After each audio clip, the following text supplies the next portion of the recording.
Electric vehicles are gaining traction in Canada, but not fast enough to meet the federal government's own targets. It aims to have 10% of all light-duty vehicle sales be electric by 2025 and 100% by 2040.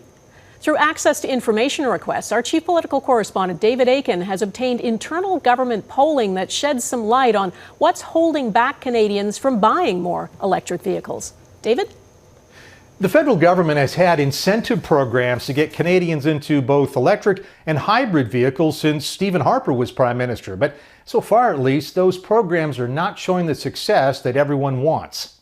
Just 2.6% of Canadians own a plug-in electric vehicle. Only 3.6% own a hybrid. Most Canadians, 80%, still own good old-fashioned gas or diesel cars. This data is from an internal government poll done in late November for the Prime Minister's Department, the Privy Council office. So, what's been holding consumers back from buying an electric vehicle?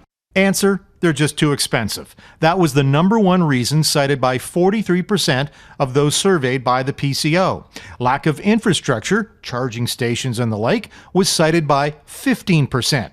And concerns about reliability was an issue for 10%. Now, the Trudeau government has been offering subsidies of up to $5,000 for those who buy a zero-emission electric vehicle, and it's in the midst of a 5-year, $130 million program to build more charging stations across the country. The PCO poll suggests the government could ramp that up.